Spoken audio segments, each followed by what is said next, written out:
in combinatorics, we don't really think about infinite things. We would say there's just some finite number of things that can happen, and maybe we can count them all. And a lot of computations are done like this, right? If you ask Wolfram Alpha, give me a limit as something goes to infinity, it doesn't actually do that. Mm-hmm. It comes up with some finite way of approximating it, and then it tells you that number. So like if you integrate, like a Riemann integral, something between 0 and 1, and we want to know all the values of the function, we don't actually do an infinite thing. We just make n big. And we say if it's big enough, it's pretty close. And then we tell the approximation. But what about this? Can you, like, when in like upper level combinatorics, do you ever look at problems that become continuous and ask about like how many ways can this like continuous thing happen? Like, for example, if you're throwing darts at a dartboard, you can say like how many possible like things can I hit even though that it's not discrete? Absolutely.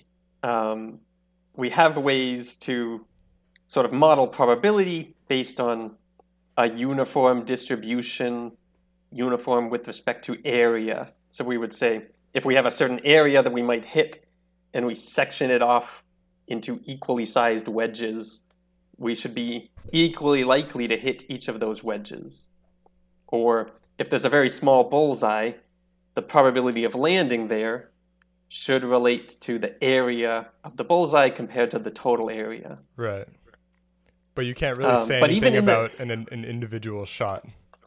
well, I would say like even in the case where we're pretending that there's an infinite number of possible points that we could hit, there aren't.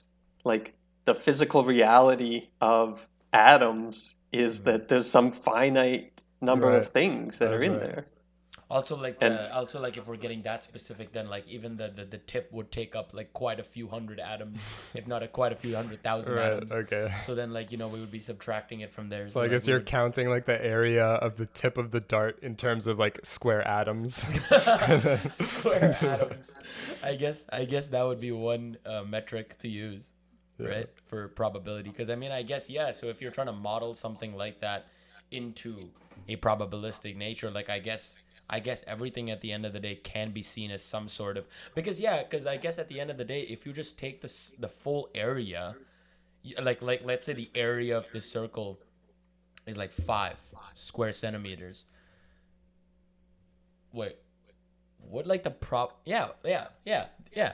the probability of like hitting one specific area would be like, I mean, if it's all uniform, if we're assuming it's all uniform, obviously in a dartboard it's not. I'm assuming some are harder than others, but I'm saying like assuming a uniform distribution here, it would just be 1/5 in this case, right? Well, so if we have a little Would it? bullseye that has area 1 yeah. and the Yeah, total area is 5, yeah, then yeah, yeah, absolutely. It yeah, should be like 1 that's over what I'm 5. saying.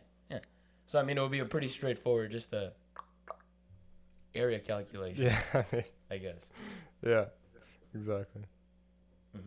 I guess so. So combinatorics lets us do all kinds of different counting related things. And in like life, you might see it in terms of games, things like playing cards. If you look at a deck of cards, what's the probability that certain things will be dealt? And the way to deal with that is usually count up what's the total number of ways it can happen and what's the total options available, and then divide those things. So it's a really nice way to turn some kind of more abstract probability idea into something very concrete and something that like we can get a computer to count how many ways are there to do this. Is that not even how a computer computes a lot of these things, just by sheer counting the number of processes taken or counting the number of ways? Because I think sometimes, especially for a computer to do certain algorithms, it's just easier. Just count it, Absolutely. especially because it can. And we might say that like this is like a brute force method. We just count them all up.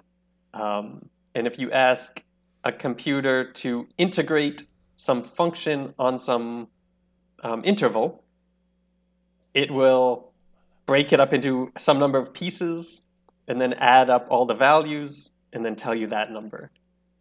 And generally, if the number of pieces is big enough, that number is close to what you would get sort of algebraically through your rules of integration. So Oh, is that really? I didn't know computers did I that didn't numerically. actually- I I thought didn't actually know computers that. did it just like because it knows how to integrate. I don't. It does not know how to integrate. Okay. Because I guess There it are certain, converts depending on everything depending on how it's implemented, it might say, okay, if you get this polynomial, do this rule. If you get a trig function, do this rule. But if you plug in some kind of combination of polynomial, trig, exponential things that's kind of weird, it numerically evaluates. Wow, that's pretty powerful. I mean, I guess it's a computer. But Yeah, I can do that. it can. But So I'm saying it's pretty a powerful. problem that we come up with when we're trying to get this done by like brute force methods is that the number of things that we might need to count grows way too fast. That if we say, computer, please count everything, it can come back and say, this will take 1 billion years. And I say, oh, I needed it error. like now. Yeah.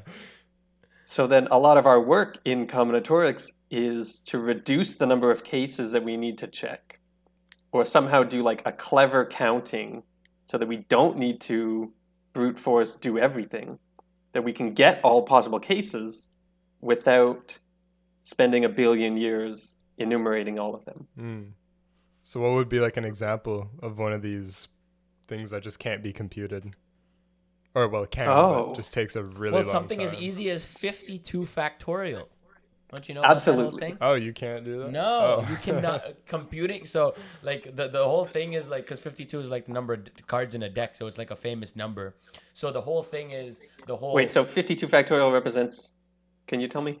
Or what do you mean by 52 Yeah, so it's factorial? the amount of ways you can Oh, permute, right? so it's the amount of different ways that that you can get of each card, basically, from a freshly shuffled or from a brand. So new I have like a full freshly deck of shuffled cards. I Yeah. can move them around in 52 factorial ways.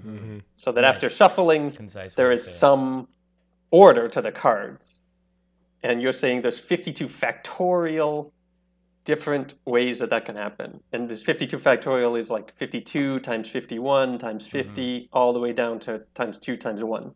I mean, just like with permutations, like if you just think of each card as a separate, I wouldn't say event, but like as a separate card in this case, because they are independent in this case, like you would have this card having a 1/52 chance of being this.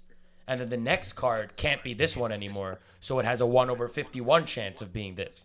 And then the next one is 1/50, 1/49. So then you just keep multiplying. So the idea is the probability that you get this one card out of your 52. Or this one ordering. Is this one order out of your 52 is 1/52 factorial, which is the idea.